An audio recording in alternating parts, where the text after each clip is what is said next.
I see we've got people coming in. I like that Peter is already here. Peter from New Jersey checking in. Good to see you. He was with us last week. So as you guys come on in, say hello to us, and we'll be excited to see you trickle on in and say hello. And so Brent, before we get into tonight's show me call, where the comments are. Am I going to see the comments here? You should see them up in the corner. It should say comments to the side, and you could click on I them. got it. Yeah, right there. Yeah, okay. Yeah. Hey Peter, Yeah. thanks for joining us. Yeah. So as you guys come on in, say hello. And before we get into it, I just want to know just a little bit of small talk before we get into it. How have you been? What are you up to these days? Well, let's see what I'm up to. We're building a house up in Northwest Colorado, little ski town, Steamboat Springs, Colorado. We're a little bit south of there. Hey, Tom. And yeah, so we started last year. We had a couple issues with our general contractor. He's no longer on the job. So the Routt County Building Department maybe stupidly said to me, sure, fine, you can go ahead and finish it off yourself without a general contractor. So we'll see. I mean, it's pretty much down to finishes at this point. And it's fun. I mean, we've got a little motorhome up there. We're on 6 acres out kind of in the forest, but we got neighbors all around us, just great people. Mm-hmm. So that's what I've been doing actually for the past 4 to 6 weeks, is spending time up there, getting guys going. I'm now back in the desert. Came back, had a little Mohs skin procedure done this morning. No big deal.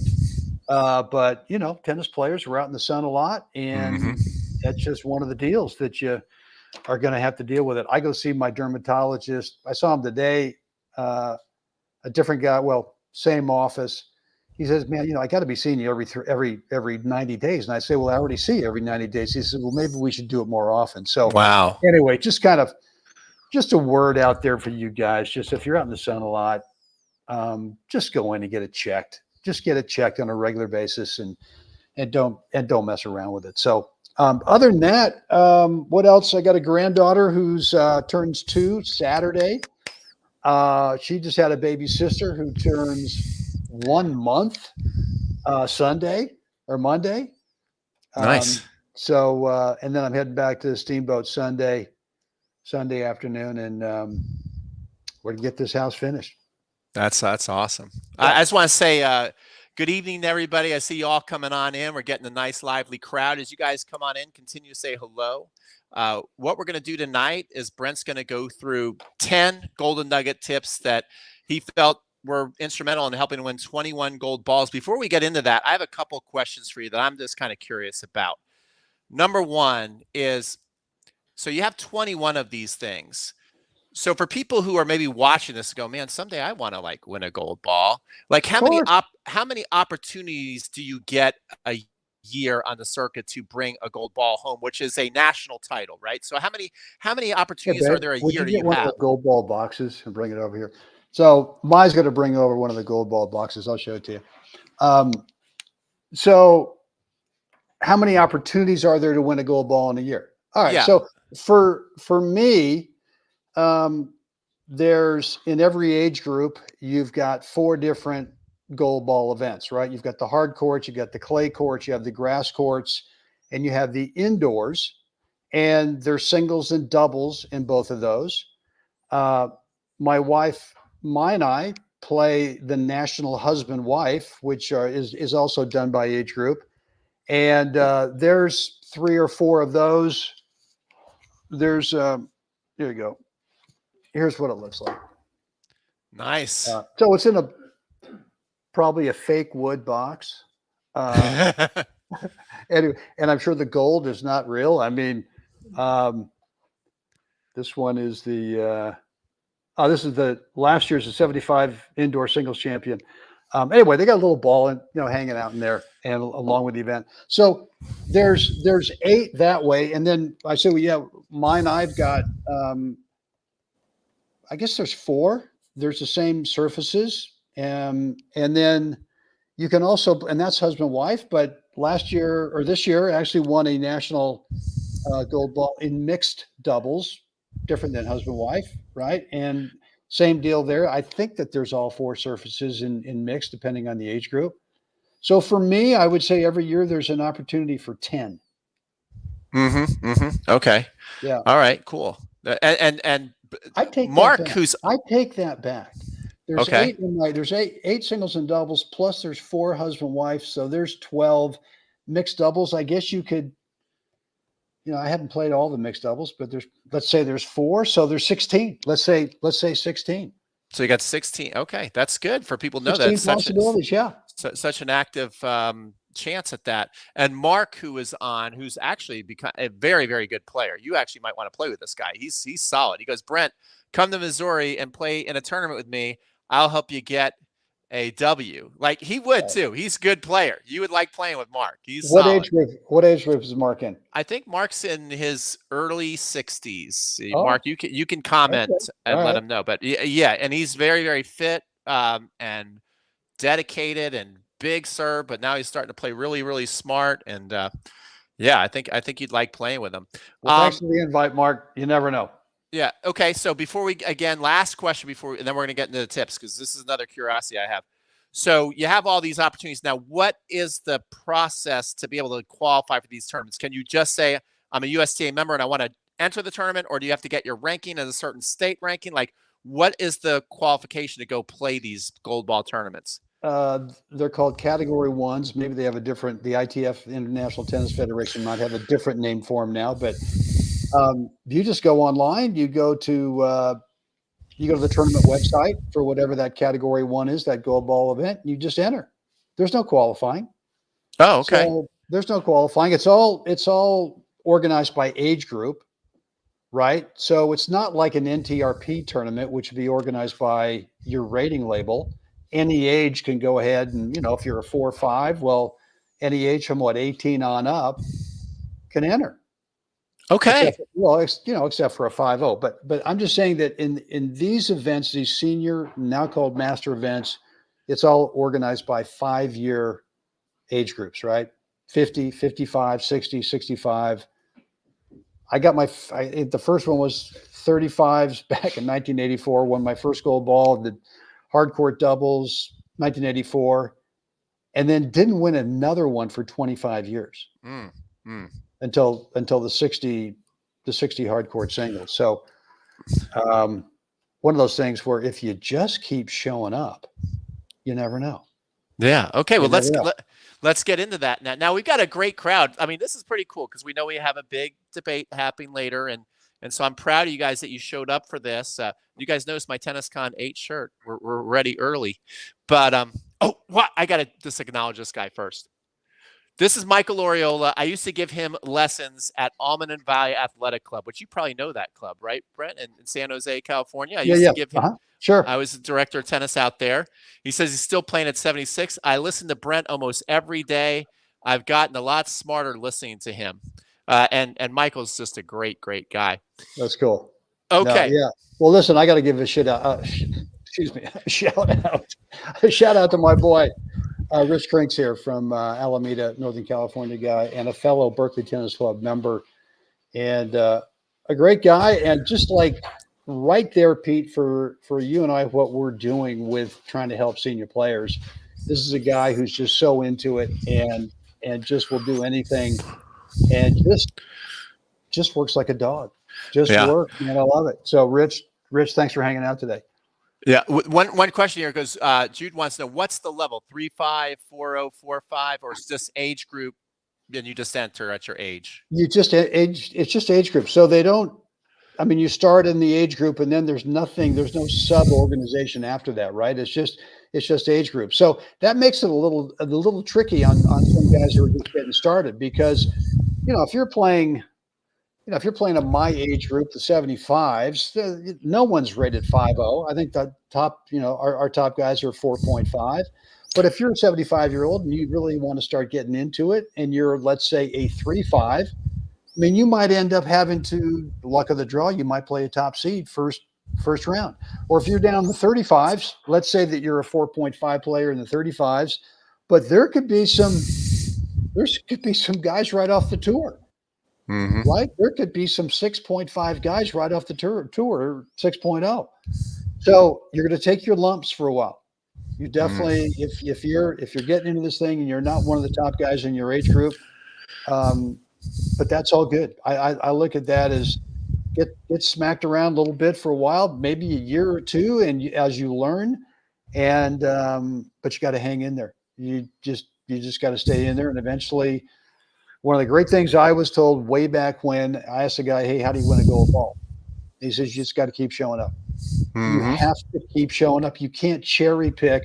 Oh, well, I'm going to go play this event because it's close to my home and it's on a surface I know. It's a club I played at, so I'll just do everything to just play that one." And the next thing you know is you get a tough draw, and you're out first round. Now, the good thing about these Category 1s events, both singles and doubles, is there's always a backdrop. There's always a consolation. That's So fun. it's great. And I always encourage guys, look, if you get a tough draw and you get beat early, don't worry about it. Just go after that back draw and just get matches. See how many matches you can get under your belt. Yeah. And so Lisa's got a good question. Just go to usca.com. And I think, or you could just Google, I got even a better way. What's, okay, it's CarolynNichols.com. It's CAR. In fact, can I type it in? You can put it in the comments section. Yeah. I think I can. Let's see. I can't do it anyway. So yes, it's Carolyn Nichols, CarolynNichols.com. Cool. And that's what we all go do, because I don't know if you've tried to navigate the USCA website for tournaments. It's rough. Yeah. It's really tough. But anyway, she's a legend in her own right. My God. Yeah. So CarolynNichols.com. That way you can find all the. That's the easiest way to do it. Yeah. Okay. Cool. Let's get into this. So first of all, I just want to. I'm amazed. We got 73 people on. This is amazing. So what are the steps? You got 10 golden nuggets for us that are going to kind of give us maybe a little bit of a shortcut, or just know that we're focused on the right things to be able to achieve and play our best tennis. So let's hear some of these. I don't have a quick fix. Okay. I don't have that magic bullet. I don't have that magic pill. I can, after a 30-minute lesson on the court, go, "Hey, here you go, Pete. Just here's a gold ball." Yeah. It'll be fine. So I don't have that. It is a process. And I think what I want to talk about tonight, Peter, is let's talk about those matches where you're playing against someone who's right there at your skill level, where in theory, you're going to win half the time, maybe 55% of the time, they're going to win half the time. But, if you're playing someone who's not at your skill level, who's lower than you are, that's not what we're talking about tonight. Right. And I mean, we're not talking about someone that you'll probably beat 9 out of 10 times. And that one time is because, I don't know, you ran for a ball, you got hurt or something like that. I'm not also talking about that time when you play someone who's way better than you are. Right. Where you're just not going to beat this guy maybe once out of 10 times. But really what I want to talk about is when you are playing someone who's right there at your skill level. And to me, that is where I used to struggle a lot. I used to really have problems playing with guys who I thought were right there. And I think for a long time, I just underachieved against that same skill level player. So that's really what I want to talk about tonight. And and this is really for, if you're playing league matches, if you're playing tournament matches, even serious practice matches, which we all do. We all have some guy. We go out there every Tuesday night or Tuesday afternoon, whatever, and we want to win. Absolutely, we want to win. And you can say it's a practice match, and there are times when I think you want to go out and you want to try some things in maybe a practice match situation. But there are times when I want to come away with singles or doubles and have bragging rights for that day. Yeah. So let's talk with something that I got screwed up with for a long time. And this is kind of nugget number one, which is the reality of the zone. And I'm saying for shot choice clarity. Now, that might sound a little goofy, but I think that at least I used to think of the zone, quote unquote, you got to get locked in. You got in the zone. I just thought there was some magical way that if you didn't think, if you didn't get in your own way, that somehow you would just float yourself into this zone and play magically. You just play instinctively. Mm-hmm. The question you and I get is, well, how do we play instinctively? Mm-hmm. Mm-hmm. And I just said, okay, yeah, I'd like to be able to play instinctively, but I don't know how to make that happen without thinking, well, I just gotta relax and not worry about the score and not worry about the outcome. And all that did for me is it just tightened me up even more. I just felt like I was white knuckling the grip, and because I was just getting frustrated, nothing was happening, and now I had no shot choice clarity in the point. And so really, to me, playing against that opponent where it's the same skill level, really what we want to achieve is how do we get into that mindset of shot choice clarity, right? You and I are playing, and the next ball that comes over, I want to have clarity of where I want to play the next shot. So that's, I think, the first thing for me is that there is no magic bullet for getting in the zone. In fact, I find that you have to be proactive the way you think. You Mm. have to think a certain way. You got to be proactive about it. You just can't sit around and just kind of zen the thing. For me, it never worked. Maybe for someone else it does, but it never ever worked that way for me. The best way for me to make that happen is how do I manage my between points time? And we know that between points in just about every match, on average, is 80% of the time we're on the court. Yeah. We're not playing points, but about 20% of the time. So what I found is that if I manage that 80% really well, I tend to perform better in the 20% of the match. And and so one of the things that I do like, and if you sign up over at webtennis.com, you're going to get my free video on my 4 parts between points routine. And part 3 to me is like, this is how we find a way to get shot choice clarity. And part 3 is how do you figure out how you want to start the next point? And you make a decision. I'm serving. Okay, I'm going to serve here, either going to the tee, going to the body, going out wide, and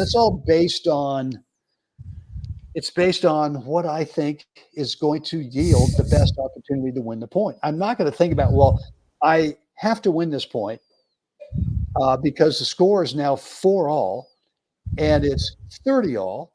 And if I win this point, then it's going to be 40-30 and blah, blah, blah, all that kind of Mm-hmm. future Mm-hmm. stuff thinking. So I used to think, well, what do I have to do to win the point? And that just locked me up. Now I just start and think about, I want to have clarity.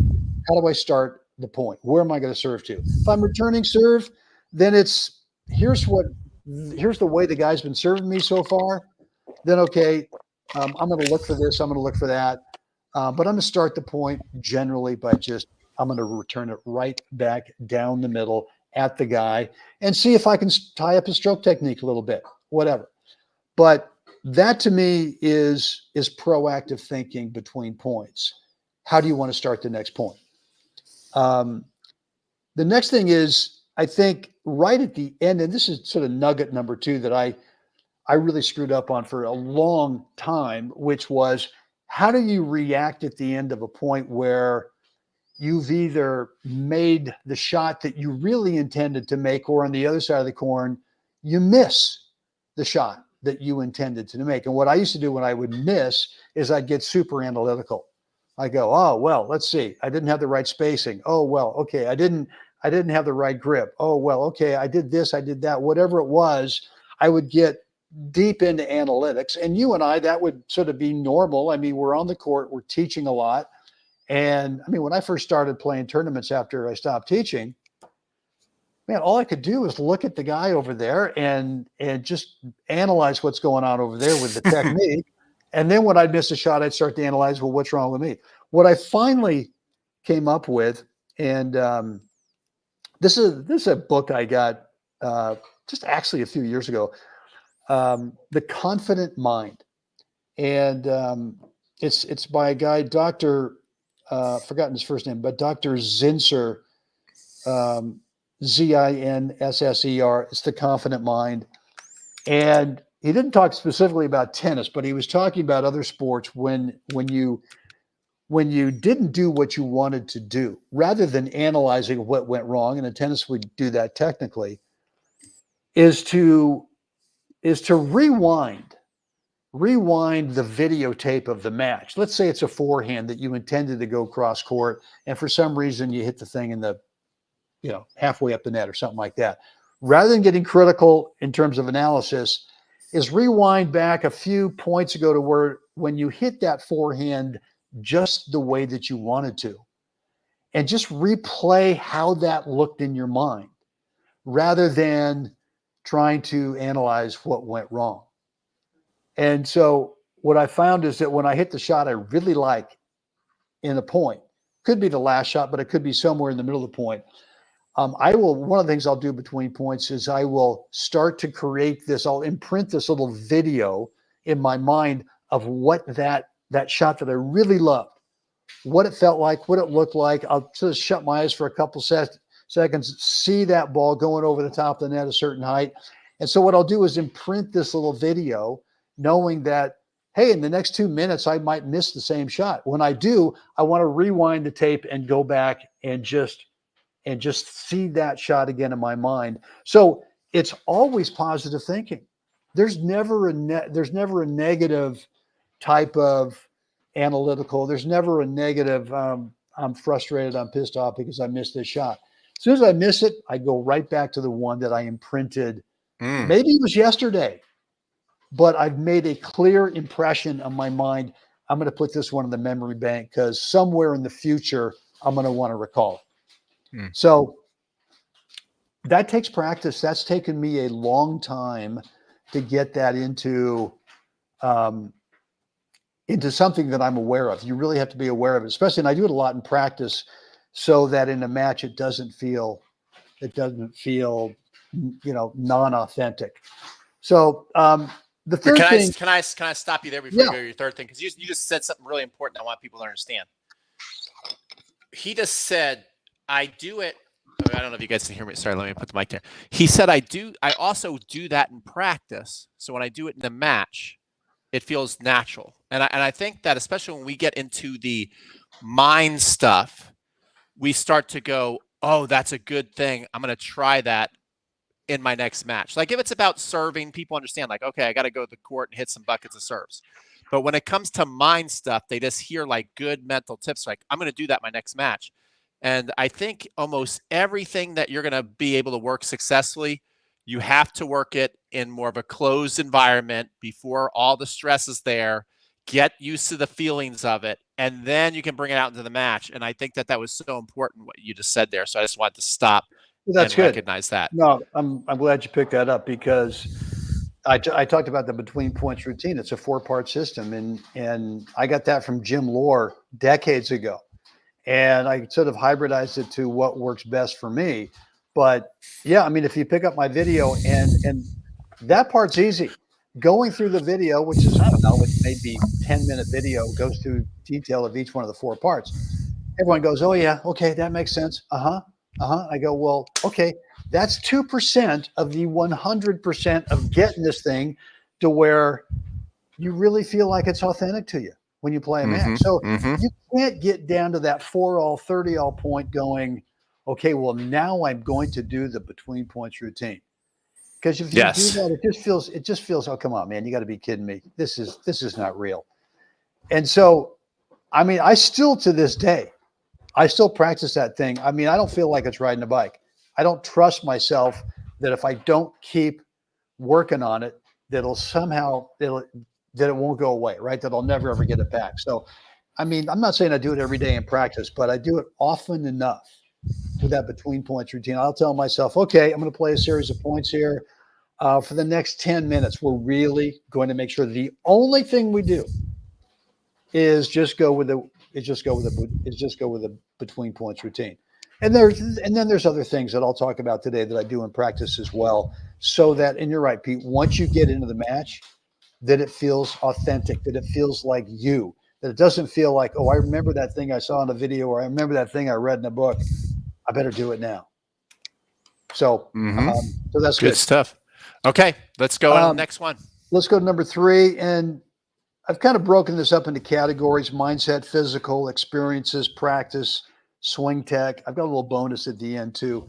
So number 3 is physical. And to be able to sort of proactively get yourself into the proactive zone, I don't even have a term for it, but we'll just call it that, is that we've really got to do better on trying to visually track a moving tennis ball. Because when you do that, a lot of good things happen. Number one, you're way more consistent creating footwork that gets you the right spatial distance away from the path of the incoming ball. Whether it's a return to serve, whether you're in a rally, whether you're now playing an approach shot and the guy plays a ball right at you and you got to get out of the way. It's called spacing. We've got to create this spatial distance away from the path of the ball so that you consistently get to have what is for you the ideal contact point on whatever that shot is. And we try to get it to where we can repeat it over and over and over again, to where, well, on the next 10 forehands, I don't have some that are in the right spot. I don't have some that are too far away. I don't have some where I'm jamming myself, or my timing's a little bit too early, or my timing's a little bit too late. So if you can visually track a moving tennis ball a whole lot better, those things tend to work out to where your spacing gets a whole lot better, to where your contact point gets a whole lot more consistent, right? And when you do that, your confidence just goes through the roof. So here's what I do. I do a series of sprints, and I do this a couple times a week. And I always do it at the end of a practice session, sometimes the end of a practice match. I will start at one back fence, and I'm on the side to where I'm gonna sprint. I'm gonna sprint past the net post to the other fence on the other side. So it's 120 feet typically, right? 120 feet from fence to fence. Before I start the sprint, I'm going to visually lock on a spot that I see over there on that fence or that windscreen that I'm to sprint towards. And this is just amazing. If you start off slowly by, okay, I found my spot, I'm locked visually on that spot. Could be a water stain from, sprinklers. Maybe it's a number. Maybe it's the crosshairs of a fence behind the windscreen. But whatever it is, it's a stationary spot over there. And you start walking at it with your eyes just locked on it. And you'll find that spot over there is slowly but surely sort of moving up and down a little bit. Then you walk back to the starting point. Now I say, all right, well, let's jog towards that. But you got to stay visually locked on that spot. Now all of a sudden it's starting to move a little bit more over there. Now we come back to the starting fence and I say, well, let's sprint. And you start sprinting. And the next thing you know is that little spot over there, as you're looking at it, is just fluttering. And so the whole idea of these sprints is can I figure out how to carry my body in a way as I'm sprinting to where my head and eyes are just floating along the top. My legs are acting as shock absorbers. So I'm training myself to keep that spot over there from jumping up and down. And what you find is that you might not be literally the fastest guy. Like if you take two guys and your job is you're going to go ahead and make sure that when you sprint, you're really focused on that thing not moving. The other guy's just going out there pure raw speed. He might beat you by a couple of steps. That's okay. Because when you take that back to the tennis court, now what you find is that I'm moving in such a way that my eyes are steady, my head's not bobbing up and down, and I'm really visually tracking that ball really, really well. The guy who really changed my life. I mean, the guy who changed my tennis game, changed my coaching career, a guy named Tom Stowe, legendary guy from Northern California way back in the day. And I was with three other guys one day. We had this session with them every Wednesday from 9 to 12, the four of us. We're taking a break one day, and somehow the conversation came up saying, well, if you could take a pro athlete who'd never played tennis before, what sport would you take him from? And we were throwing out, well, yeah, baseball players or, maybe basketball players or whatever. And he said, you guys are all wrong. He said, I would take professional ballroom dancers. And we went, well, he said, well, you see ballroom dancers, they move along the floor and their head never goes up. It never goes down. They are the smoothest moving athletes out there. He said, you learn to move like that, you'll never miss a ball. So when you see the ball more clearly, when you can visually track it off the racket from your opponent, and not be distracted because you're moving in such a way that your eyes are bouncing up and down. Now you're visually tracking the entire thing. When you arrive to that spatial distance away, you're on balance, you got great posture, you're not too close, you're not too far away, you see the ball, the timing's right where you want it. So for me, those sprints are huge. And I just know that if I do them a couple times a week, it makes a huge difference for my game. Number four, experiences. Schedule at least one practice match away from the comfy confines of your club. Or nice. Yes. Go somewhere where, and what we were before we started, we were talking about the house we're building in Steamboat. Maybe we talked a little bit about when I first started, but they got a beautiful tennis center there, but I don't go there to play tennis. There's this one public 2-court deal there in Steamboat Springs, Colorado. There's no windscreens. I'm sure the courts haven't been resurfaced in 25, 30 years. Severe winter up there. It's a ski town. So the cracks in the courts are, and do they ever wash them? Probably not. It rains up there enough to where they naturally get washed. But I just love it because it gives me that comfort that if I go play a tournament, whether it's a league match or a tournament match or something else, I just know that wherever it is, nothing's going to surprise me, right? And some of these tournaments you go play, you're not going to play at the comfy confines of that club that you've entered in. They might ship you out somewhere, and they could ship you out to. I mean, I played in high schools. I played public parks where Golden Gate Park back in the day in San Francisco was just wild. I mean, it was back in the 60s, 70s. It was crazy. So get out of your comfy confines. Schedule a home and home where you meet some guy and he's a public park guy, and you say, hey, look, how about if I come over there next Wednesday and then you come over to my place the following Wednesday? And so do that and make sure. We're talking about comfy confines here. I mean, I'm talking about the Brooklyn Tennis Club. Sometimes, we all like to play in the front courts, right? There's courts 3, court 4, court 5 right there in front of the clubhouse. You know what? Let's go back on court 10 today.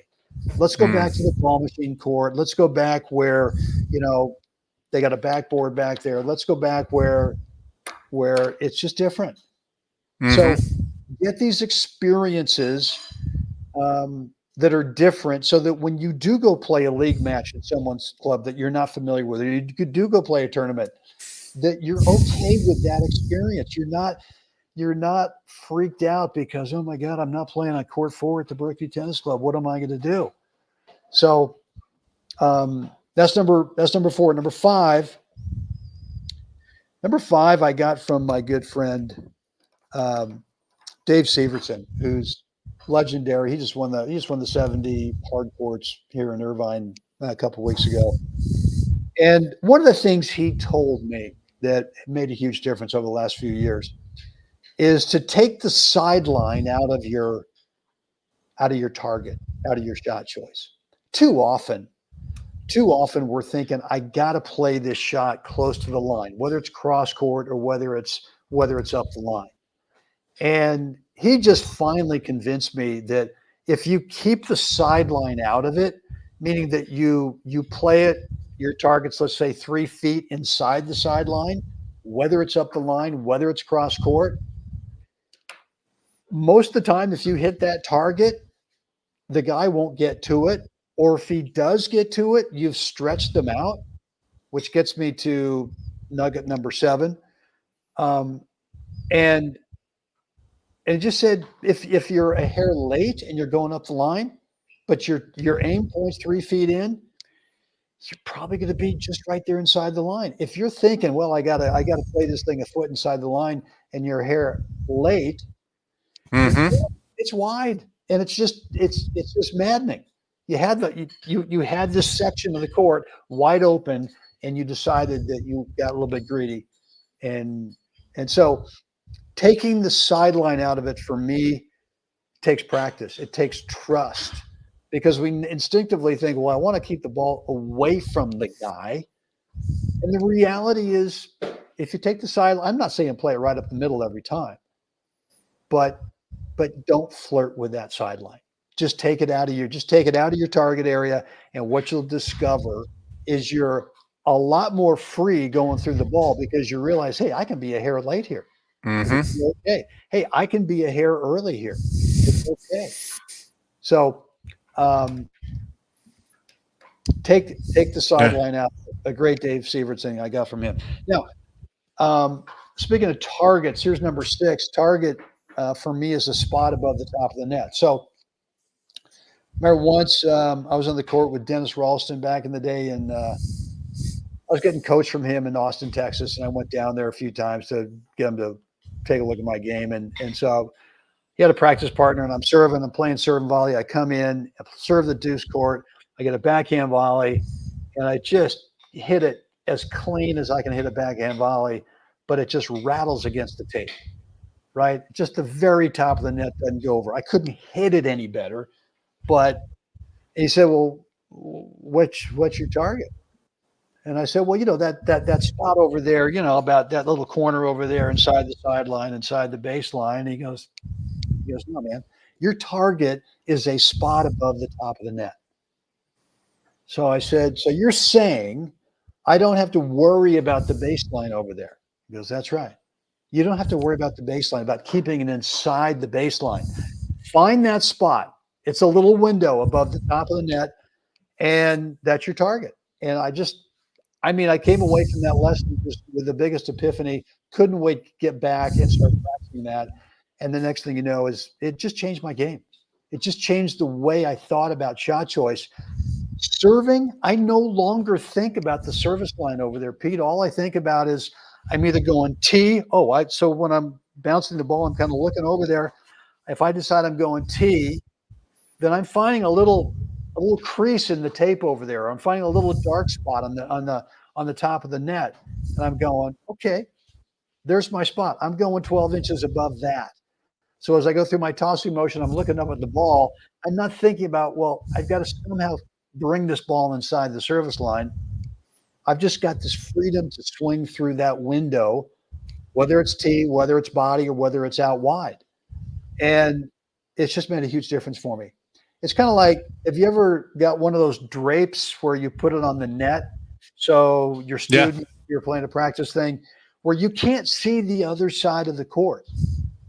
And it's a lot like when we go hitting the backboard, the white line on the backboard of the wall.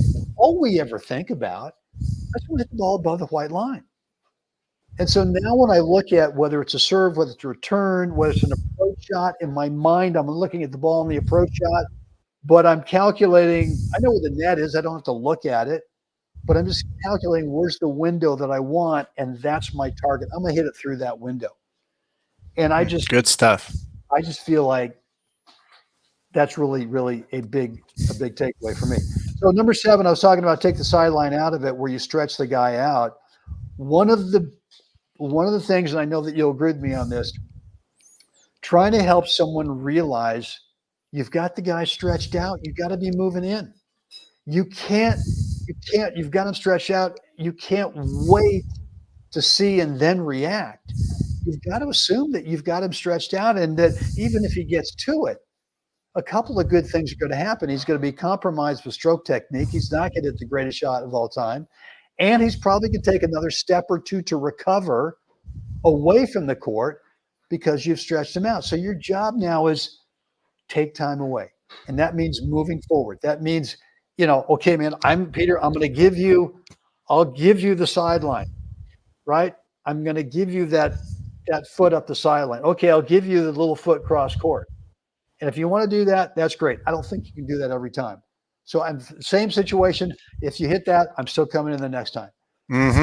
I love it. You got to get really, and I hope the guy goes over there and hits the ball back with pace. The harder he hits it, me moving in, the less time he has, which means I've now got a much bigger court to just play my next shot into. I don't have to mess with the sideline on it. Don't have to mess with the baseline. Don't have to worry about, is the guy going to get to it or not? He's got so much court now to have to cover. So taking their time away, we could talk about this thing forever. And if we did, players would instantly get better if they believe that you don't have to win the point every time. If you win 8 out of 10 of those where you can stretch a guy out and you try to take their time away, I'll take that percentage all day long. Okay, how are we doing on time here? We're doing good. We probably want to finish about 8 or 9 minutes. Okay, so let's go to number 8. 8 for me is swing tech. I'm going to take it as we got to do a better job of relaxing our grip pressure so that we are really conscious of not getting any kind of a death grip going. And I'm convinced that a lot of injuries, wrist, elbow, shoulder, lower back, neck, are just because and even though we're not aware of it, we're just consistently got too much grip pressure going on. And that's just stress we bring to these matches. Again, we're talking about how do you play against that guy where you're right at the same skill level. It's a tournament, it's a league, it's a serious practice match. There's stress in that. And a lot of that stress gets into our hands and we just squeeze too tight. And so be aware. And I like to go out and practice, and I like to go for the first 15 minutes. All I'm going to do is be aware of grip pressure. And I'm going to see how relaxed can I actually keep my hand. And what I found is the more relaxed I get, the more racket speed I naturally get, the higher quality spin I get. And it just flows through the ball so much better than if we just get a little bit tight. So that's thing one. Relax your grip pressure. Number 2, and this kind of goes back to the old Tim Galway thing about the bounce hit, which I never realized it when he wrote the book, and I probably didn't realize it for 20 years later. But the bounce hit thing in terms of timing, knowing when you want to deliver the racket against the ball is genius. It's brilliant. And so the way that I do it is I think about my timing is when am I going to exhale? How am I going to release a little bit of grip pressure? How am I going to release some tension, body tension as I go through the ball? And to me, it's the timing of the exhale. I'm not a loud grunter. I don't really think that's cool. And it doesn't help me because the grunt too much to me, I see with players, it's more in. They sort of grunt. If that makes sense, they kind of bring it in. They make sound. It sounds like they're grunting out, but they're actually tightening up. As opposed to really releasing your breath out through the ball. So for me, practice exhaling going through the ball. And then the last thing on swing tech here is, we could talk a lot about swing tech, but want to keep this to 10. I call it the look of Fed. And I've got one of my students nicknamed it the Fed head. The way that Roger had that deal, especially in the backhand, where he'd go through the ball and the head and the eyes are just locked on the point of contact, doesn't look up and doesn't feel a need to get a visual confirmation of what he just did. You can feel it. You can feel height over the net without looking at it. You can feel the quality of the spin. You can feel the depth. You can feel direction. And I think too often we try to sneak a peek, right? P-E-E-K. And if that's enough to throw off the swing path, man, there's so many bonehead errors that happen because we're trying to sneak a peek a little bit prematurely before we make contact. So for me, I just know that in matches, and again, this is proactive thinking. All right, I'm going to take this backhand. I'm going to underspin it deep cross court. But the only thing I don't think about how I'm going to do it. All I'm thinking about is we're Fed heading this thing, we're gonna exaggerate it. I mean, if someone's watching it, they're gonna go, "Wow, okay, that looks a little artificial." Okay, well, it works for me. It's a confidence thing, knowing I don't have to look up to get that visual confirmation. Good. So that's 10. That's good. But I got number 11, and number 11 is where the rubber meets the road, I think, and that is tactics. And tactics is basically who's doing what to whom. It's a question: who's doing what to whom? And I guess I sort of, over the last couple of years, and I think a lot of my success, I mean, 10 out of the 21 happened in the last 18 months. And that was basically because I stopped thinking of, hey man, I play so-and-so tomorrow. I've never played him before. I know you have. He's good. What do I do? And how many times you heard, well, you know what, Brent, just go play your game. And okay, well, most players, Pete, I don't think know what they're really good at. I really don't. And so trying to figure out, well, how to play your game, to me, never worked until I finally came upon, well, wait a minute, maybe I should figure out what he's good at first. Let me probe and let me find what he's good at. Oh my God, this guy's got kind of a meaty forehand. Okay, last one he sees today is the last point. He's not going to see any more forehands today. Let's see what his backhand's like. Okay, it's average. Maybe it's not weak. I mean, the classic thing is, well, why don't we find a weakness over there? Once in a while, you find a guy who's great on one side and just terrible on the other. Okay, well, we're just gonna pick the bad side. That one's easy. But sometimes the backhand's pretty average. It's pretty good. So okay, we're going to work the backhand, but now maybe we're going to work the guy's movement. Maybe he sprints in that way we were talking about, or doesn't track the ball very well. Well, let's see what happens when we play balls right up the middle of the court. Let's see if we play it right up the middle and deep, and see what happens. Let's see how good the guy's footwork is. Let's see how good he is moving up and back.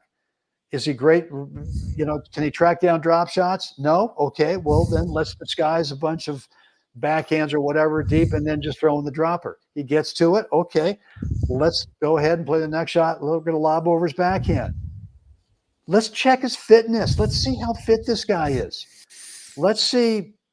So anyway, to me, tactically, it's more about finding out, discovering, probing, number one, what he's really good at. Okay, I'm not going to give him what he's good at. Why would I do that? If I go out and play my game, well, my game might be serve and volley. Well, maybe this guy chips all the returns down low at my feet and put me in trouble. All right, so my game my game feeds into what he's good at. I'm not going to do that. Let's see if we can find something average over there. Let's see if we can find something maybe weak. Maybe it's just flat out shot tolerance. Maybe the guy, I played so many guys who are big hitters that they like the geometry of the court when you play the ball away from them, right? You play him out to a corner. Boy, that forehand it's bigger when he's playing it from the corner. Boy, that backhand is bigger when he's playing it from that corner. Let's play it right down the middle. And let's see and I've just found with the big hitters, Pete, you play shots right down the middle, assuming it's not short, it's relatively deep, and they want to pull the trigger. They want to get out of the point. That's fine. If you want to make a bunch of unforced errors, I'll win the match that way. I don't have to win it on me having the stat sheet at the end of the match going, wow, Brent, you hit 2 winners? Yeah, that's it. Well, but let's look at his unforced errors over there. So figure out what they're good at. Don't give it to them. And then figure out what they're average at, or maybe weak, and just give them a steady diet of it. And you'll win a lot more matches, especially against that guy who's right there at your skill level. That's what I got. That's how you win 21 gold balls, ladies and gentlemen. And you finish right on time. And I'm going to put Brent's website in here, webtennis.com. If you go there, you'll see that you can get the free video that he's talking about, which is going to bring you through that time in between points and how he systemize that. And guys, we're going to cut like the niceties real short tonight. Brent, I want to thank you so much. Guys, go find your channel if you're going to watch the debate. If you not, just go to bed and get ready for tomorrow, whatever you got to do. And Brent, you know I love you, buddy, and I'm sure I'll see you soon. Pete, great work, man. Always enjoy hanging out with you, and I just got to give you a shout out. I mean, you're doing the job. I know you're putting in a ton of work, and really glad that you are part of the online tennis community. So congrats for all your great work. Well done. Thank you. Everybody, have a great night. See you guys.